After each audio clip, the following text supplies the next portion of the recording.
Josh, I'm not saying like don't, ever enjoy the attention or attraction from a woman.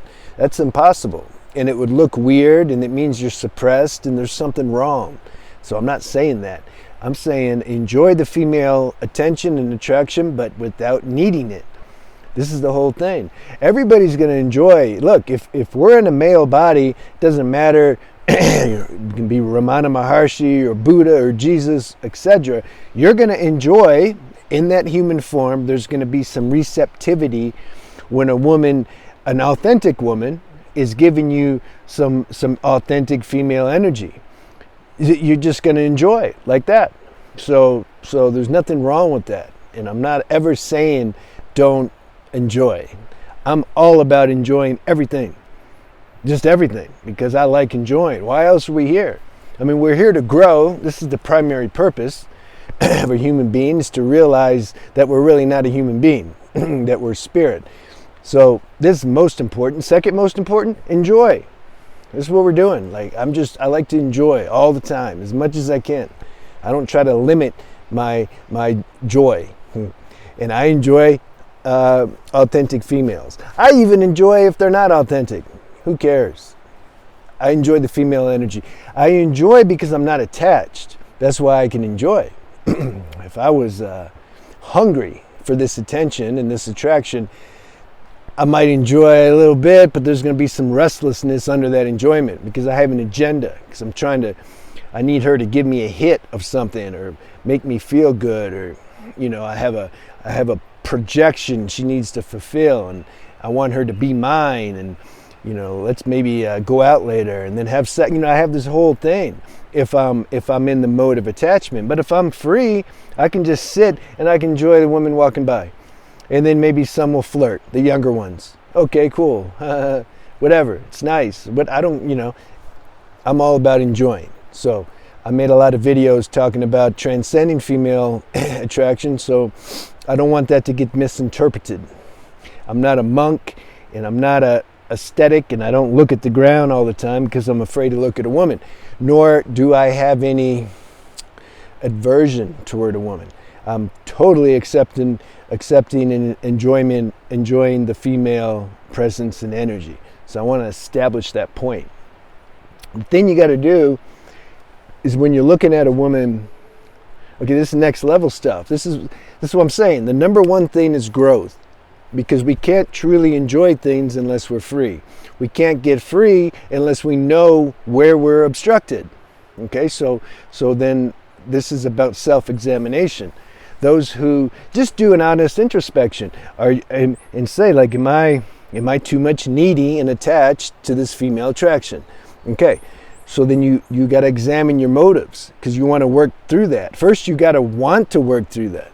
You want to transcend that because something doesn't like being a slave to it. So that's the first thing. If somebody doesn't have that, then yeah, we can't really do anything. So let's assume you want to transcend it. Then you start examining your motives when you're out in public, or when a girl looks at you, or you want them to look at you. More important, why? Why do you want them to look at you? And write down when you're home, or you can write down when you're in public. Just break out your pad of paper and start writing in the moment when it's happening, and then call her over and show her. That's some cool stuff. So you want to know what your motives are, so that when we bring these things that aren't really true in ourselves, that are coming from ego and insecurity, when we put them on paper, we bring them to the light, then we can see it. And then when we see something, we can start to transcend it. And then when you start to know your motives, it's easier to know other people's motives, because we're all the same. Energetically, we're all the same. When you start to do deep, subtle introspection in yourself, you can recognize pretty much everyone's motives. And then you know why the girl's looking at you, kind of what she wants, what level she's at. Is she interested more in you serving some utilitarian purpose for her, or is her look coming from she perceives some depth in you and she's appreciating that? You can see all that because you've already done the introspection in yourself, So that's then it's fun. Then you enjoy life. You see things. You can see things from a broader perspective, so you don't get trapped in stuff. It's like you can see all the traps. Like, oh, there's a trap. Maybe you still want to go in the trap just for the hell of it, whatever. But you're conscious.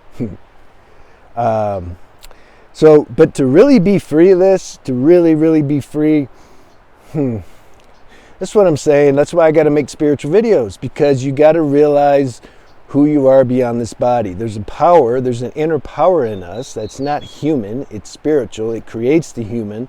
It's you can call it consciousness or awareness or the all-pervading intelligence. We need to be tapped into that. And then that runs this human self, instead of the human self trying to run itself. A lot of people are trying to, they want to do this reprogramming. And I'm like, well, who's reprogramming who? Is the same warped, addicted mind going to reprogram itself? Like how?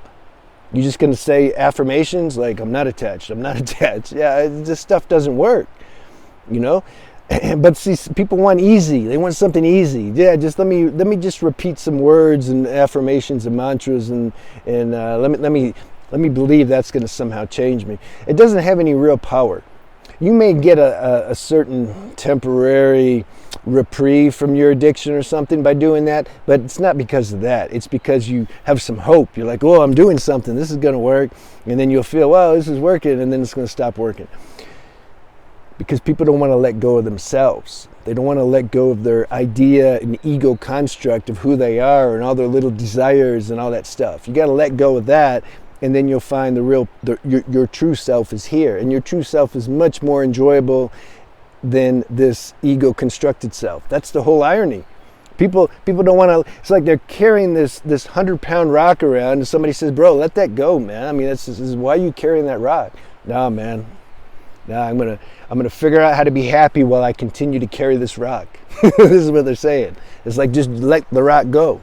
Let yourself, your ego go, and then see what's left. And do the principles I keep sharing on, because that purifies the being, raises the consciousness and vibration. So then what these words I'm speaking, it just makes sense. You're like, oh yeah. I want to let go of this ego self. It just creates problems for me. And then you start to taste this deeper self. And the more you taste it, the more you want more of it. And then this human self starts to fuse with that. And then you're good.